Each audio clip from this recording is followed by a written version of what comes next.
اعوذ باللہ من الشیطان الرجیم بسم اللہ الرحمن الرحیم۔ حضور اقدس صلی اللہ علیہ وسلم کی ایک حدیث شریف ہے جو کہ حضرت ابو ہریرہ رضی اللہ تعالیٰ عنہ سے روایت ہے۔ حضور اقدس صلی اللہ علیہ وسلم فرماتے ہیں لا تغبطن فاجرا بنعمت فإنک لا تدری ما هو لاق بعد موته ان له عند اللہ قاتلا لا يموت یعنی النار۔ ترجمہ اس حدیث شریف کا یہ ہے، حضور اقدس صلی اللہ علیہ وسلم فرماتے ہیں کہ کسی فاسق فاجر آدمی کی نعمتوں والی زندگی پر رشک مت کیا کرو، کیونکہ آپ کو کیا معلوم ہے کہ موت کے بعد اس کے ساتھ کیا ہونے والا ہے۔ اللہ کے نزدیک اس کے لیے ایک ایسا قاتل ہے جو کبھی نہیں مرے گا، یعنی جہنم کی آگ۔ یہ تو حدیث شریف کا ترجمہ تھا۔ حضور اقدس صلی اللہ علیہ وسلم اس حدیث شریف میں امت کو ایک بات سمجھا رہے ہیں، وہ یہ کہ بسا اوقات ایک نیک آدمی جو کہ مصیبت اور مشقت سے بھرپور زندگی گزارتا ہے، اور ایک فاجر اور فاسق آدمی وہ خوش عیشی اور ٹھاٹھ والی زندگی گزارتا ہے۔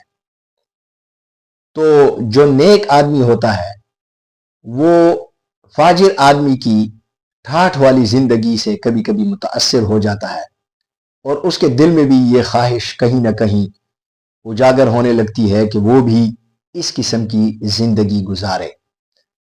تو حضور اقدس صلی اللہ علیہ وسلم فرماتے ہیں کہ ایسا مت کیا کرو، کیونکہ جو شخص فاسق اور فاجر ہے اس کی ٹھاٹھ والی زندگی پر رشک مت کیا کرو، کیونکہ یہ زندگی ظاہری چند روزہ زندگی ہے۔ اس کے بعد اس شخص کا انجام کیا ہونے والا ہے؟ حضور اقدس صلی اللہ علیہ وسلم فرماتے ہیں فَإِنَّكَ لَا تَدْرِي مَا هُوَ لَاقٍ، کہ تمہیں کیا پتا کہ موت کے بعد اس کے ساتھ کیا ہونے والا ہے۔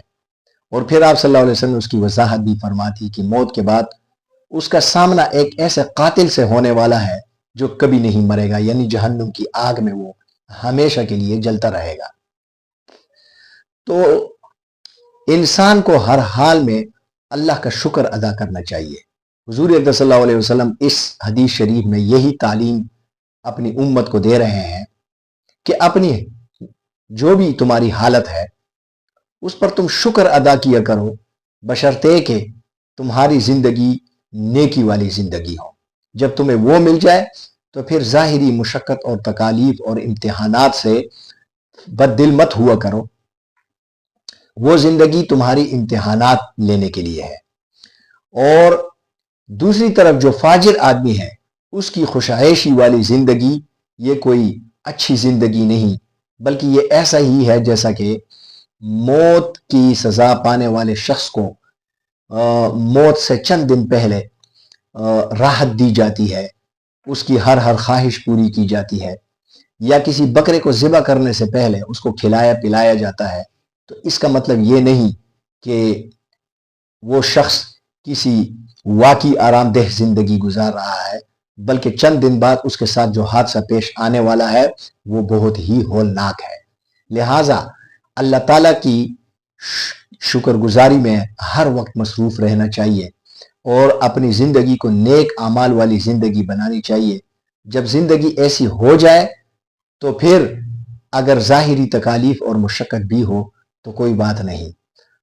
بعض نیک حضرات کو، بزرگان دین کو دیکھا گیا ہے کہ وہ جب کسی شخص کو گناہوں میں مبتلا ہوتے دیکھتے ہیں، اگرچہ اس کی زندگی بہت ہی ٹھاٹھ والی کیوں نہ ہو، تو پھر یہ دعا پڑھتے ہیں الحمدللہ الذی عافانی مما ابتلاک بہ وفضلنی علی کثیر ممن خلق تفضیلا۔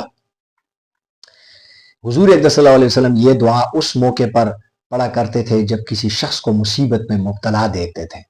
تو ایسے بزرگ جو شخص ٹھاٹھ کی زندگی گزارتا ہے لیکن فاسق اور فاجر ہے اور گناہوں والی زندگی میں مصروف ہے، تو بزرگان دین ایسے شخص کے لیے یہ دعا پڑھتے ہیں کہ وہ بھی گویا کسی بہت بڑی مصیبت میں گرفتار ہے۔